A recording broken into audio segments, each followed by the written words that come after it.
Hello everyone, welcome back to our channel Lahari world. ఇవాళ మన special recipe mushroom biryani. ఎంత క్విక్గా తయారు చేసుకోవచ్చో అంత టేస్టీగా ఉంటుందండి. చాలా ఈజీగా ప్రెషర్ కుక్కర్లోనే తయారు చేసేసుకోవచ్చు. నార్మల్గా బిర్యానీ తయారు చేసుకోవాలి అంటే ఎక్కువ టైం పడుతుంది అని ఆలోచిస్తూ ఉంటాం కదండి. అలా కాకుండా సింపుల్గా టేస్టీగా మష్రూమ్ బిర్యానీ తయారీ విధానం ఎలాగో చూసేద్దామా? బిర్యానీ తయారీ కోసం ఒక మిక్సీ జార్ తీసుకుని దానిలో మనం 2 పచ్చిమిరపకాయలు, అలాగే 1/2 టీ స్పూన్ సోంపు, కొద్దిగా కడిగిన కొత్తిమీర, అలాగే పుదీనా, 1 టీ స్పూన్ అల్లం వెల్లుల్లి పేస్ట్ను వేసుకుందాం. మీరు అల్లం వెల్లుల్లి పేస్ట్కి బదులుగా చిన్న అల్లం ముక్క, 4-5 వెల్లుల్లి రెబ్బలైనా యాడ్ చేసుకోవచ్చండి. దీన్ని ఇక్కడ నేను చూపిస్తున్న విధంగా గ్రైండ్ చేసుకుని పక్కన పెట్టేసుకుందాం. బిర్యానీ తయారీ కోసం ఒక కుక్కర్ పెట్టుకుని దీనిలో మనం 2 టేబుల్ స్పూన్ల నూనె, అలాగే 1 టేబుల్ స్పూన్ నెయ్యిని యాడ్ చేసుకుందాం. నూనె కాగిన తర్వాత దీనిలో మనం హోల్ బిర్యానీ స్పైసెస్ ఉంటాయి కదండి, వాటిని వేసుకొని లో ఫ్లేమ్లో ఫ్రై చేసుకుని దీనిలోనే మనం సన్నగా తరిగిన 1 కప్పు ఉల్లిపాయ ముక్కలను యాడ్ చేసుకుందాం. రుచికి తగ్గట్లుగా ఉప్పును యాడ్ చేసుకుని ఉల్లిపాయ ముక్కల్ని మనం దోరగా అయ్యే వరకు వేయించుకోవాలి. చూడండి, కాసేపట్లో మనకి ఉల్లిపాయలు ఎంత బాగా వేగాయో. దీంట్లో మనం ముందుగా గ్రైండ్ చేసి పెట్టుకున్న పేస్ట్ని యాడ్ చేసుకోవాలి. అలాగే ఒక పెద్ద టొమాటోను ఇలా చిన్న ముక్కలుగా చేసుకుని టొమాటో ముక్కలను కూడా వేసుకుని బాగా కలుపుకుని టొమాటోలు సాఫ్ట్ అయ్యే వరకు మగ్గించుకుందాం.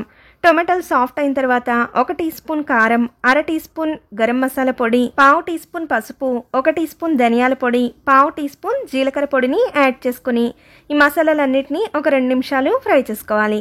ఇలా ఫ్రై అయిన తర్వాత 2 టేబుల్ స్పూన్ల పెరుగును యాడ్ చేసుకుని లో ఫ్లేమ్లో పెట్టుకుని అంతా బాగా కలిసేటట్లుగా కలుపుకుందాం. చూడండి, ఇలా అయిన తర్వాత దీనిలో మనం మష్రూమ్ని యాడ్ చేసుకోవాలి.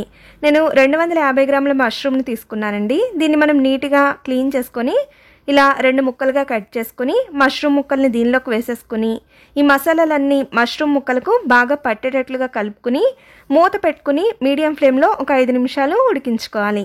చూడండి, 5 నిమిషాల తర్వాత ఇలా అయింది కదా. ఇప్పుడు దీనిలో మనం వాటర్ని యాడ్ చేసుకుందాం.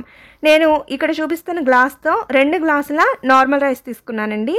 2 గ్లాసుల నార్మల్ రైస్కి 4 గ్లాసుల వాటర్ అయితే పర్ఫెక్ట్గా సరిపోతుంది. వాటర్ వేసుకున్న తర్వాత సాల్ట్ సరిపోయిందో లేదో చెక్ చేసుకుని సరిపోకపోతే యాడ్ చేసుకోండి. ఇప్పుడు మనం వాటర్ని బాయిల్ అవ్వనివ్వాలి.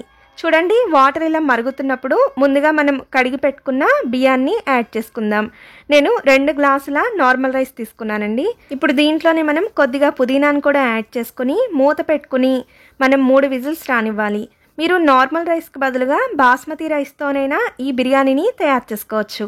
చూడండి, 3 విజిల్స్ వచ్చాక స్టవ్ ఆఫ్ చేసేసి ప్రెషర్ పోయిన తర్వాత బిర్యానీ ఎలా ఉందో చూద్దామా?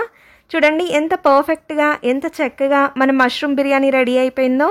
చాలా ఈజీగా, క్విక్గా నార్మల్ రైస్తోనే ప్రెషర్ కుక్కర్లో సింపుల్గా ఈ బిర్యానీని తయారు చేసుకోవచ్చు.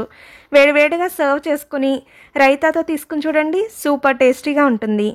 మీరు కూడా తప్పకుండా ఈ రుచికరమైన మష్రూమ్ బిర్యానీని తయారు చేసుకుని ఎలా వచ్చిందో కమెంట్ సెక్షన్లో నాకు తెలియచేయండి. ఇలాంటి మరిన్ని simple and very tasty recipes కోసం లహరి వరల్డ్ని సబ్స్క్రైబ్ చేసుకోవడం మర్చిపోకండి. Thank you for watching.